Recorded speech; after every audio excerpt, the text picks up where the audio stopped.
Fox News alert on a Monday. It is not over. The White House jumping into the controversial fray in Ferguson as we get new information this morning on why police officer Darren Wilson handed in his resignation. Hope the turkey was good and Merry Christmas.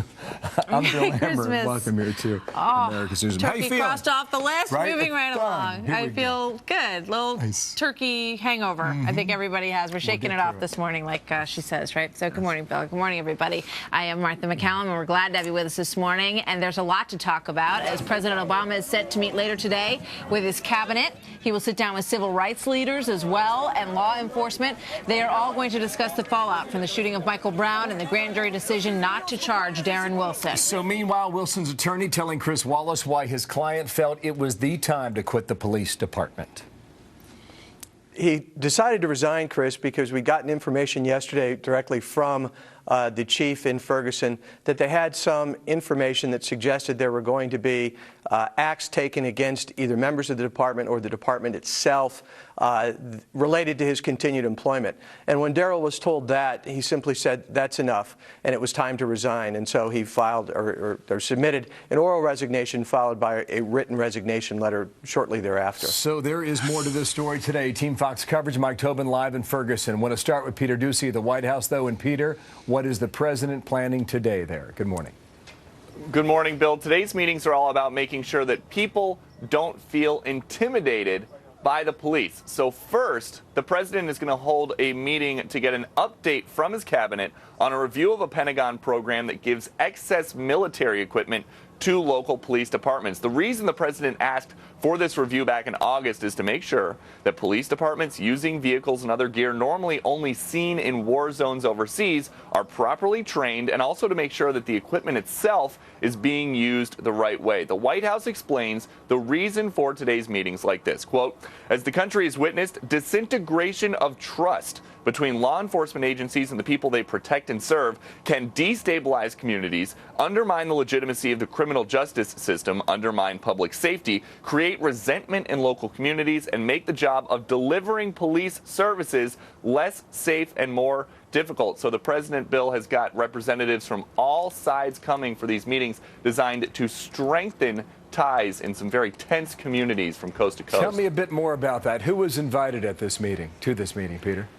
We're going to get a specific name-by-name list a little bit later on, we're told, but we know there are going to be law enforcement officials here. There will be civil rights officials with national and local ties, and then elected officials like, good example, New York City Mayor Bill de Blasio, because remember, back in July, de Blasio's NYPD came under a very harsh spotlight when an African-American man died while being placed under arrest in July. Things were tense then, things are tense now. And Bill, as we preview these meetings here at 1600 Pennsylvania Avenue, just 2 blocks away on 14th Street Northwest, some Ferguson-inspired protesters have shut down at least one direction of rush hour traffic.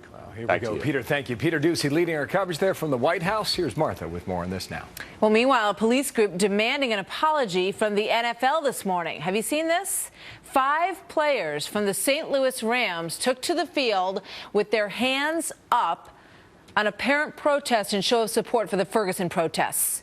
Mike Tobin is live in Ferguson this morning. So how was the situation where you are last night, Mike? Well, I think, Martha, we're seeing a steady de-escalation, and we're also seeing the demonstrations splinter, many of them leaving Ferguson. Demonstrations popped up downtown St. Louis outside of the Edward Jones Dome where the Rams were playing. The National Guard was there. Throngs of cops in riot gear once again were there to meet the demonstrators. No major clashes with police and no clashes with the Rams fans, even though some of them did respond with chants of "Go Cops" and "Go Rams." We've seen some of the demonstrations pop up at different shopping centers, but overall the numbers are down in terms of arrests. 6 people were arrested yesterday, low numbers of arrests over the weekend. And once again, this icy, miserable weather has descended on St. Louis, and that ought to drive the numbers down as well, Martha. Yeah, that might be the one good thing about that weather. So in terms of the makeup of the people who are protesting, are we seeing people from outside at this point, or is it still local people?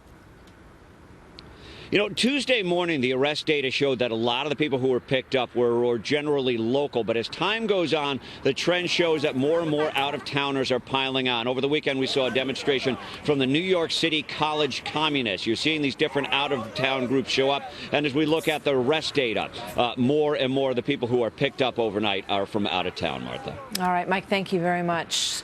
So as you all know, the grand jury has spoken. Darren Wilson, the news this morning is that he has now resigned.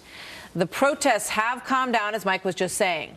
But Al Sharpton delivered a stem winder of a sermon this weekend, urging people in Ferguson not to give up fighting. You won the first round, Mr. Prosecutor, but don't cut your gloves off, because the fight's not over. Justice will come to Ferguson. What do you think about that at home? Let us know. Is Sharpton once again fanning the flames? We're going to talk about this a lot this morning. Our panel's coming up in a little while. Good panel on that, too. Yep. So what do you think at home, at the office, on your mobile device? Is this now the end of the Ferguson matter, or will a civil case be next? And keep an eye on what happens at the White House today. Send us a tweet at Bill Hemmer and at Martha McCallum. We'll talk to you on Twitter today as we kick off a new week here. Yeah, we'll see what happens at the White House, too, and what the tone is from there.